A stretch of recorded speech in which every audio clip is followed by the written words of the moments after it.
Então disse a Abraão: saiba de certo que peregrina será a tua semente, e em terra que não é sua, e servi-lo-ão e afligir-la-ão 400 anos. Versículo 14. Mas também eu julgarei a gente ao qual servirão, e depois sairão com grande fazenda. E tu irás a teus pais em paz, em boa velhice, e serás sepultado. E a quarta geração tomará para cá, porque a medida da injustiça dos amorreus não está ainda cheia. Amém? Amém. Pode fechar. Glória a Deus. Glória a Deus. Amados, esse versículo fala a respeito de Deus falando com Abraão. E quando eu li esse versículo, eu fiquei maravilhado. Por quê? Porque esse versículo relata a história que vai acontecer em Êxodo. O povo em escravidão no Egito. Interessante que ao iniciar o culto, eu ouvindo os louvores da harpa, o pastor estava louvando muito, falando a respeito do Egito. E eu falei, glória a Deus. E Deus vai falar hoje a respeito do Egito. Aleluia. A respeito desse povo. Deus ele fez uma promessa para Abraão que os descendentes dele seriam numerosos, seriam abençoados. Mas Deus, ele é o Deus de ontem e de hoje eternamente. Aleluia. Ele sabe o dia de amanhã. Olha só o que Deus fez a revelação para Abraão há muitos anos atrás. Deus já tinha planejado um plano, uma história. O livro de Êxodo significa saída. Saída de quem? Desse povo. Da descendência de Abraão, qual Deus fez a promessa. Quando eu li esse versículo, eu fiquei maravilhado, porque eu falei, meu Deus, então tudo isso no Egito foi propósito teu e o Senhor havia falado com o teu servo. Interessante que quando a gente for meditar em Êxodo, tudo que Deus vai fazer, Deus avisa. Deus ele deixa bem claro para o homem o que ele vai fazer. Porque muitas vezes, Deus falando, a gente não confia. A gente não medita o que aconteceu com esse povo. Êxodo capítulo 6, versículo 5, vai falar que o Senhor se lembra da promessa e levanta Moisés como intercessor e como libertador. Moisés vai ser levantado como profeta. Nós sabemos a história de Moisés, que o povo israelita, sendo escravo, eles se multiplicavam muito, era um povo forte, um povo que tinha saúde, um povo próspero, porque era o povo de Deus, e Deus estava com eles. E o rei do Egito, Faraó, não conhecendo a história de José, não conhecendo a história desse povo, ele ficou com medo, porque falou, esse povo está crescendo, e se tiver guerra, esse povo vai juntar com nossos inimigos. Os nossos escravos são muito fortes, são muito poderosos. Vamos fazer algum plano para a gente ter segurança. Vamos fazer alguma prevenção. Então, o Faraó, a primeira coisa que ele faz é aumentar a carga dos trabalhos dos escravos. Mas mesmo se aumentando a carga, ele se justificava mais. Eles cresciam mais. Então o Faraó teve que ir para o plano B. Qual foi o plano B? Matar todos bebê do sexo masculino. Então, o Faraó chegou às parteiras hebreias e falou, olha, todo menino homem, você não deixa vir, você mata. Só que as parteiras temeu Deus e não obedeceu ao voz de Faraó. Então o povo de Deus continuou se multiplicando. O Faraó chegou até a parteira e perguntou, o que é que está acontecendo? As parteiras disseram assim, as mulheres israelitas são muito fortes, quando elas vêm, já nascem. Muitas vezes já nascem em casa. Não tem como a gente pedir. São mulheres fortes. E assim, meu querido, Faraó não conseguiu impedir. Faraó não conseguiu atrapalhar. Porque quando Deus faz uma promessa, quem é que pode impedir? Aleluia, ninguém. Se Deus é por nós, quem será contra nós? Aleluia. Pode ser o rei, governador, presidente, pode ser o homem mais temido. Mas se Deus falou, quem é que vai contra? Quem? Então, meu querido, aquele povo crescia e crescia. E Deus ele separou Moisés. Quando Moisés nasceu, ele nasceu em meio dessa turbulência, de qual não podia nascer menino homem. E a mãe de Moisés escondeu ele durante um pouco tempo. Eu não me lembro agora se foi 3 meses ou foi 4 meses. Mas ele ficou escondido. Mas quando viu que ele estava crescendo demais, A mãe dele pegou ele no cestinho e colocou no rio. A filha de Faraó, a Bíblia relata que ela vai tomar banho e vê aquela cestinha. Ela manda ver o que tem lá dentro e vê um menino formoso chorando. Então a filha de Faraó se apaixona por Moisés e fala assim: eu vou criar ele. E a irmã de Moisés, vindo de longe, chegou até a filha de Faraó e falou assim: você quer que eu chame uma mulher israelita para cuidar dele? Olha só que linda a história de Moisés. Quem foi que cuidou dele? A própria mãe. E ainda ganhou salário ainda. Deus é bom. Moisés, ele cresceu dentro da casa de Faraó. Mas quando ele cresceu, ele se tornou adulto, ele não quis mais. Porque ele sabia que ele era diferente. E ele não queria ficar mais naquela casa.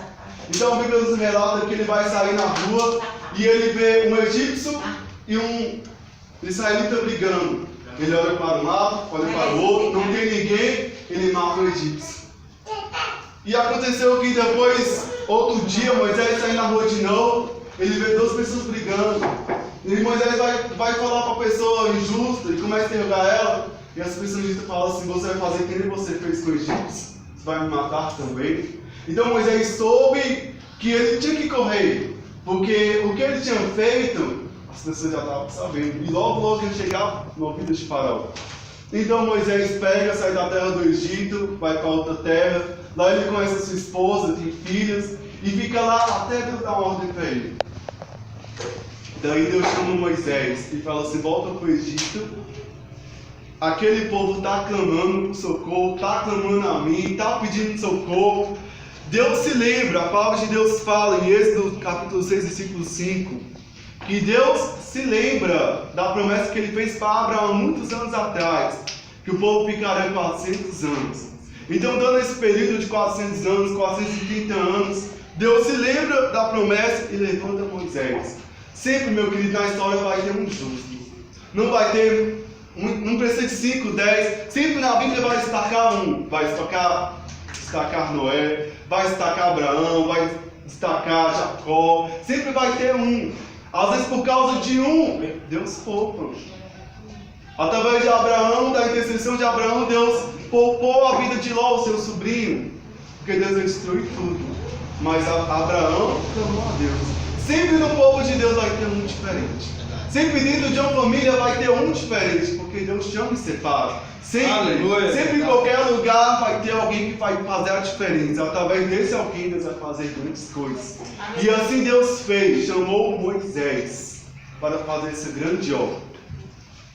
E chamando Moisés, Deus ele começa falando para ele: olha, você vai chegar no Faraó e você vai fazer assim, assim, assim. Deus ele começa a operar maravilhas e milagres. Aí começa as 10 pragas. As 10 pragas no Egito, que é o sangue, rã, piolhos, moscas, pestes nos rebanhos, úlceras, saraiva, gafanhotos, trevas.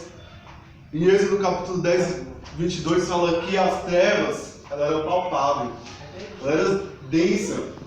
Ou seja, quando teve trevas no Egito, ninguém conseguiu se movimentar, ficou todo mundo parado. Porque além de tudo ficar escuro, estava pesado, eles não conseguiam se movimentar. Ficou 3 dias assim, na escuridão. Houve também no Egito a morte de todos os primogênitos, no capítulo 12, versículo 29. Essa foi a última praga. Deus matou tanto o filho de Faraó como até os escravos. De quem? De quem não era do povo dele.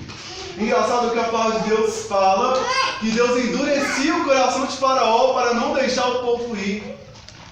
Quando eu li essa passagem há muitos anos atrás, eu não entendi. Como Deus vai endurecer o coração dele e depois manda o profeta ir até ele para dizer não? Porque, meu filho, existe vaso de honra e vaso de desonra. Deus ele pode usar assim. Já que não dá honra, Deus pode usar assim. E Deus usou o Faraó, endureceu o coração dele. De certo, o Faraó não iria deixar ir na primeira, na segunda, na terceira vez. Mas Deus também, a palavra de Deus deixa claro que Deus endureceu o coração de Faraó e avisava para Moisés que iria endurecer. Tudo que Deus fazia, Deus avisava para Moisés antes. Tudo. E engraçado que a palavra vai nos relatar que quando ele começou a pedir para Faraó e Faraó não deixou, Faraó começou a aumentar a carga mais ainda do israelita. Moisés, ele questiona Deus. Ele fala assim para Deus: Deus, como é que o Senhor me usa para o povo crescer ainda mais? E o tema dessa palavra, meu querido, como diz no louvor, é questiona ou adora. E a gente vai ver dentro dessa passagem do povo de Deus o quanto eles questionaram e murmuraram. E quando eu li eles da primeira vez na minha vida, eu ficava tão indignado, com tanta raiva, que eu olhava mais que povo incrédulo, que povo infiel. Mas hoje, quando eu leio, eu já não sinto mais, porque eu me vejo nessa situação. Antigamente, quando eu lia, eu ficava com raiva. Hoje, quando eu leio, eu falo: Senhor, como nós somos falhos. Como a igreja de hoje continua a mesma coisa. É verdade. Só que o pior é que Deus, ele fez tantas coisas tremendas, meu querido. E sabe o que é Saraiva? Saraiva é chuva de pedra, com fogo, pedras grandes. Deus fez coisas muito grandes que hoje a gente não vê. Mas os sinais, meu querido, ele não faz a gente mudar. Como eu estava falando com a Gabriela, muitas vezes a gente pensa que a gente tem uma experiência, não vamos mudar, não vamos mudar nada. Porque esse povo viu Deus de uma forma sobrenatural. Hoje a gente vê, a gente vê às vezes no detalhe, mas naquela época era coisa sobrenatural. Imagina esses 10 pragas acontecendo no dia de hoje. O povo de Deus era tão reconhecido que os inimigos passavam eram longe. O povo de Deus era tão reconhecido, o povo sabia. Os outros povos tinham temor a Deus. O povo de Deus tem temor a Ele? Não. Será que hoje mudou? O povo de fora queria fazer aliança com o povo de Deus, com medo. Tinha tanto medo. E a gente muitas vezes, a gente teme um homem, teme o mal, mas não teme a Deus.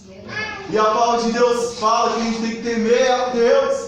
Porque Deus, além de tocar na carne, Ele toca na alma. Quem é que pode mandar nossa alma para o inferno? Deus. E hoje a gente brinca até demais. E quando eu falo da nossa atitude, eu não falo só de prostituição, de bebida, adultério, mas muitas vezes é a língua. Controlar a fofoca, controlar, ficar murmurando, reclamando. Isso parece que não fizesse a Deus, mas Deus, ele fica tão triste com a falta de fé, que a palavra de Deus fala que tudo quando a gente não tem fé é pecado. Falta de fé é pecado. Não acreditar em Deus é pecado. E a palavra vai nos dizer que Êxodo capítulo 14, versículo 11, que o povo começa a questionar. O povo fala assim: eu estou com sede, Moisés.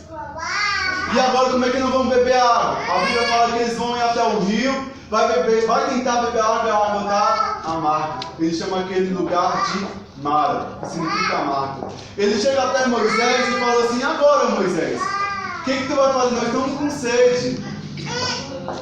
Moisés fala com Deus e Deus responde: por que nós somos servos, de vez da gente murmurar, reclamar, a gente não aprende a pedir? Peça uma vez, duas, basta. Mas para que querer se revoltar contra Deus? Será que Deus é obrigado a nos servir ou nós temos que servir a Deus?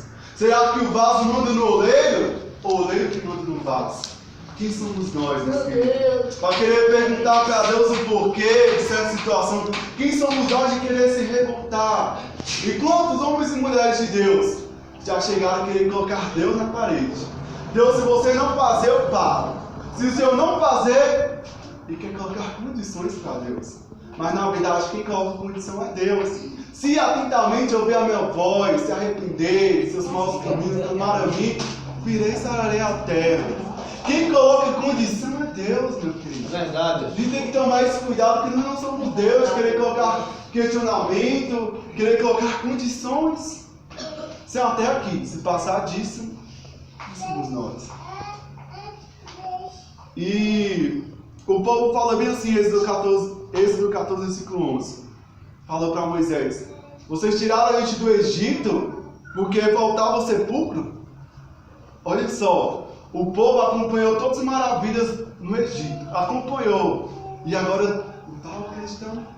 Pensou que ia morrer. Porque o que aconteceu?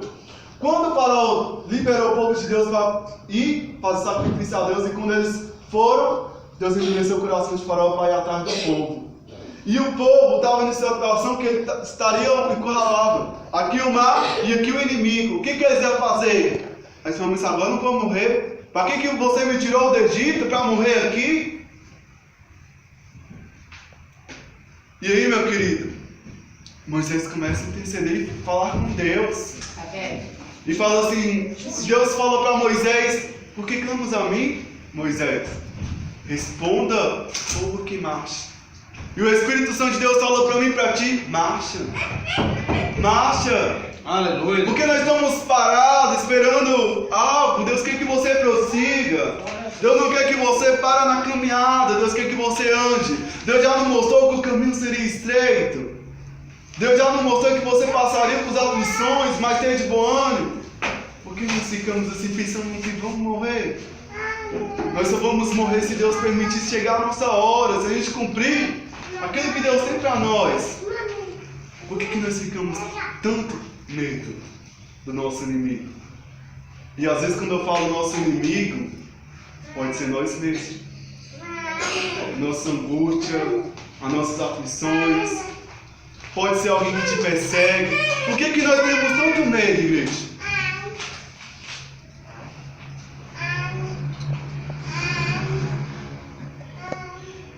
E depois que Deus falou para Moisés, por que clamas a mim?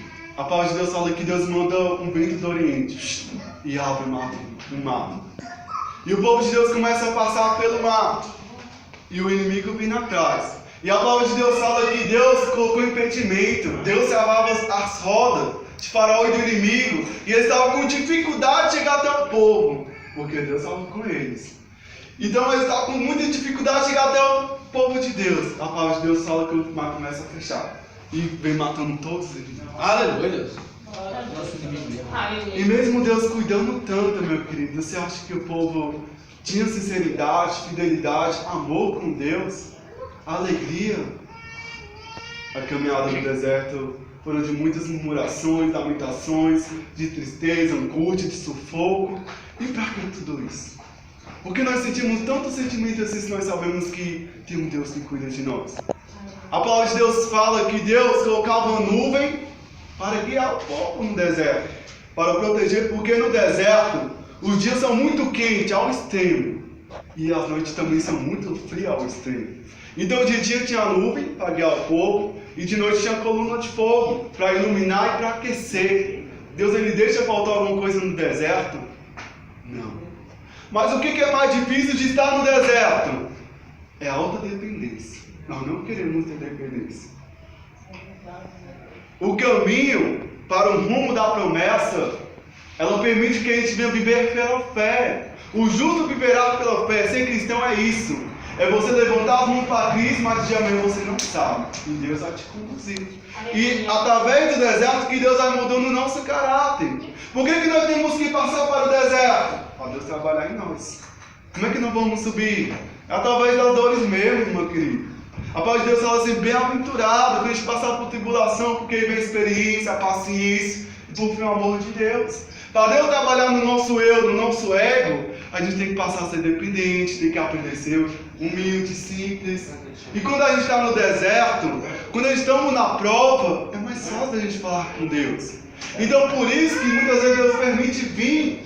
Mas a palavra de Deus fala que todas as coisas cooperam para o bem daqueles que amam a Deus. Se você está no deserto, não é para gerar morte, é para gerar intimidade. Aleluia! O deserto não gera morte, o deserto gera intimidade. Quantas pessoas teve que passar pelo deserto? Quantos homens de Deus? Jesus também passou pelo deserto. Jesus jejuou 40 dias e 40 noites. Não foi só Jesus. João Batista, ele pregava no deserto. Muitas pessoas, homens e mulheres de Deus, teve que passar pelo deserto. E hoje, trazendo para a nossa vida, nós também passamos pelo deserto, pela escola do Senhor. Mas Deus, ele dá um escape. A palavra de Deus fala que a sopa não envelhecia e tinha maná. E Deus fala assim para o povo, ó, não guarda o maná. Cada dia como cada dia. Sabe o que o povo fazia? Guardava. O que aconteceu com o maná? Apodrecia. Por que nós não confiamos em Deus? Porque nós queremos tanto ter algo para a gente ver, apalpar, porque se a gente não vê, a gente fica desesperado. Mas pela palavra de Deus a gente vê, mesmo a gente vendo, meu querido, isso não vai ser impedimento para você ser incrédulo, não. Porque quantas coisas aquele povo via, mas não cria. E hoje a gente está passando pela prova e fala, Deus quer resposta. Deus não responde porque Ele sabe. Porque tudo que Deus fazia, Deus avisava para Moisés. Mas isso foi o bastante, pastor, para o povo acreditar? Não, porque é difícil. Quando a gente está na prova, a gente quer uma resposta de Deus, quer um sim, ou então quer pelo menos um não. Você fala pelo menos não. E Deus se cala. Por que Deus se cala? Porque Deus nos conhece. Ele sabe, Deus ele nos conhece melhor do que nós mesmos. Ele sabe quanto fio de cabelo lá na nossa cabeça. A palavra de Deus fala que os que falam sair da nossa boca, Ele já sabe. Por isso que muitas vezes Deus não responde. Porque Eles não conhecem. No deserto a gente só tem que aproveitar e falar assim, eis-me aqui. Engraçado que eu meditando no livro de Jó, Jó em nenhum momento ele blasfemou contra Deus, se irou contra Deus. Ele só chegou a amaldiçoar o seu dia que nasceu e chegou a um certo tempo e falou, Deus, em que eu estou errando? Porque os amigos dele estavam interrogando ele. Então Jó começa a perguntar para Deus. Mas não de forma de murmurar, porque em nenhum momento Jó se virou contra Deus. E no final do livro você não vai ver Deus respondendo as perguntas de Jó, não. Sabe o que Deus faz? Deus começa a questionar Jó. Pergunta retórica para ele refletir. Jó, você fez a terra? Você sabe a profundidade disso? Você sabe daquilo? Você sabe daquilo?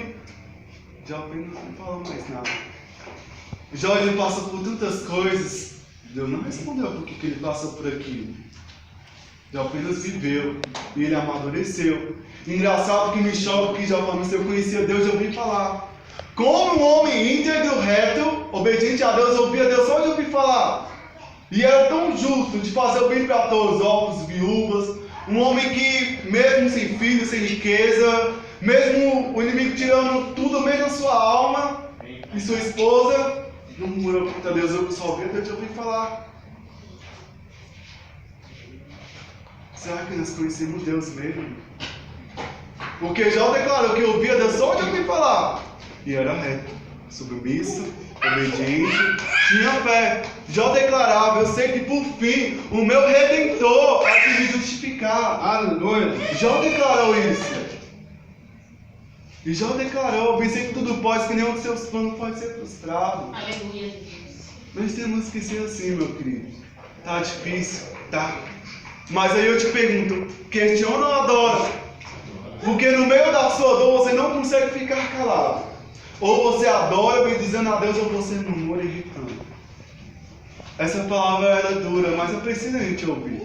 Talvez tenham pessoas aqui passando por luta, eu não conheço a vida, porque eu sei o que eu passo. Eu sei da minha vida. Talvez você está vendo coisas tão difíceis. E Deus quer que você pare e reflita. E você agradar Ele. Porque mesmo a sua luta estando difícil, eu sei que não te falta nada. Eu sei que Deus guarda, eu sei que Deus livra, porque Deus não mudou. Mesmo nós sendo infiel, Deus continua sendo fiel. Porque imagine se Deus agisse só conforme nós fomos. Coitado de nós. Fosse a misericórdia de Deus na minha vida. Se não fosse Deus para ter misericórdia, imagine se Deus me abençoar só conforme eu sou fiel a Ele. Deus ele é muito misericordioso. Mas também a gente não pode brincar com isso. Porque nós conhecemos que Deus ele é amor, mas é fogo consumidor. E se você for ler o Velho Testamento, você vai conhecer o Deus do fogo consumidor. No Novo a gente vê mais o Deus amor, Deus não mudou. Mas a gente tem que parar para pensar. Porque a palavra de Deus fala assim, não zomba Deus. Não se engane, tudo aquilo que a gente plantar, nós vamos colher. É verdade. E você está no caminho. Qual o seu caminho rumo à promessa, a salvação? Você tem uma promessa. Você é esse povo de Deus, o qual está caminhando para o céu. E durante esse caminho você vai passar pela dependência de Deus. É viver pela fé. A palavra de Deus fala que o justo viverá pela fé, e viver pela fé é isso. O que é a fé? A certeza das coisas que não se vê. Você está vendo a situação? Você está vendo algum sinal bom? Isso é a fé. Engraçado que eu meditando em esse, parece que Deus complicou foi mais. Que Deus endureceu o coração de Faraó. Deus impulsionava o Faraó a perseguir o povo. Estava tudo ao contrário. Deus prometeu para aquele povo uma terra que manava leite e mel. Mais do tanto sinal, mas aquela situação estava muito turbulenta e assim é a nossa vida. Deus faz uma promessa para ti, mas parece que as coisas vão andando tudo ao contrário. Tenha fé. É assim que Deus trabalha. A gente não entende, mas lá na frente a gente entende. Nesse momento, meu querido, você não tem que entender nada, só adora. Nesse momento você só precisa ter fé, bem dizer a Deus. Para pensar o que Deus tem feito de bom para a tua vida. Começa a olhar as coisas com os outros olhos. Começa a pensar nas experiências que você tem tido, a maturidade, a intimidade. Às vezes você olha tanto para a tua dor, mas você não está vendo o outro lado bom. Você sendo uma pessoa melhor, uma pessoa mais confiante, uma intercessora, uma mulher de oração. Para olhar a sua prova, ver as coisas boas. Não fica olhando a dificuldade. Olha por que Deus tem te guardado, Deus tem te livrado. Em Salmos 37, versículo fala: nunca viu o justo mendigar o pão, nem a sua descendência passar fome. Foi Davi que escreveu isso. Fui jovem, agora sou moço. Nunca vi. Um homem justo, ele pode passar por situações difíceis, mas Deus prospera tanto. A sua descendência é maravilhoso, porque com Deus é simples obedecer. Deus fala que coloca sobre ti a bênção e a maldição. Como é que você vai ser abençoado? Obedecendo. A gente quer um evangelho fácil, um profeta vai orar por mim, vai me abençoar. Não vai ser a oração do profeta. Faça suas atitudes se você obedecer. Obediência gera bênção. Obediência gera bênção. É isso que Deus faz. E um homem justo, ele é abençoado. Deus abençoa, mas não é fácil. Sabe por que a gente não vive histórias grandes, histórias que impactam a vida das outras pessoas? Porque a gente não quer pagar um preço. Muitas vezes a gente lê a história da Bíblia e acha tão lindo. Acha tão lindo Deus honrando José. Mas será que nós queremos passar o que José passou? Nós queremos um final feliz. Mas será que nós estamos dispostos a pagar por esse caminho? Deus tem coisas muito grandes para a tua vida, coisas lindas. Um justo é muito abençoado, mas também é muito provado, é testado. Glória a Deus. Aleluia, aleluia, Deus. Louvado o teu nome, Pai.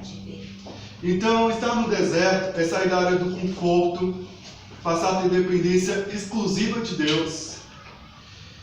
Às vezes Ele permite humilhações e às vezes nós sentimos que fomos injustiçados. Assim como José. Imagine todo o contexto da vida dele. Foi humilhado, sofreu injustiça. Mas tudo isso, Deus tinha um porquê. Deus ele tem um porquê. A palavra de Deus fala que todas as coisas cooperam para o bem. Está difícil, mas é por bem. Você ama a Deus? Se ama a Deus, como é a prova de amor? Obedecer. Você obedece a Deus? Tudo vai cooperar para o teu bem. Está difícil a tua casa? As portas não estão se abrindo? Pode ter certeza. É amor de Deus. E é para o teu bem.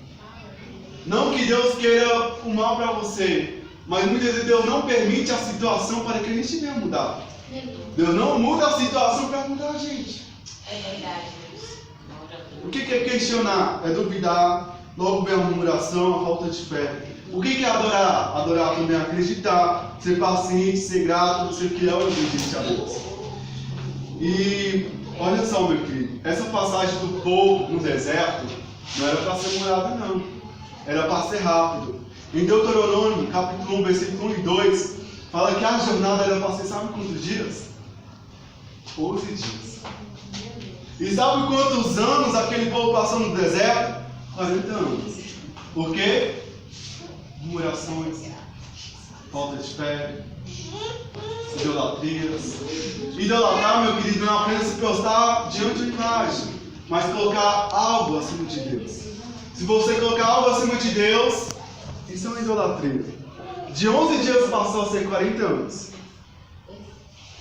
Por que ficou 40 anos no Egito? Porque saiu do Egito, mas o Egito não saiu do coração. Quantas vezes que eu falava assim, ai que saudade da cebola, do pepino que tinha no Egito, da carne, esqueceu, que era escravo. Esqueceu do tanto tempo que clamavam, pedindo para Deus socorro, para levantar. Esquece, esses somos nós. Nós esquecemos muito rápido. Tudo aquilo que a gente passa de manhã esquece. Mas tem coisas ruins que a gente tem que lembrar pra quê? Como diz Apocalipse, lembra de onde caíste. Não perdeu o primeiro amor. Porque a gente tem que lembrar onde a gente caiu para a gente estar atento hoje. Verdade. Glória a Deus. Aleluia, Jesus. Então, meu querido, para encerrar essa palavra, toda promessa, ela passa pelo teste do tempo, da dependência, pelo teste de ser aprovado, pela preparação para receber a bênção. Primeiro nós temos que ser moldados, trabalhar o nosso caráter, regenerados pelo Espírito Santo, para depois receber a nossa bênção. A nossa maior promessa é a salvação. E por fim, meu querido, eu quero te perguntar, você vai preferir questionar ou adorar? Amém? Abrindo essa oportunidade, estamos louvando ao Senhor Jesus Cristo.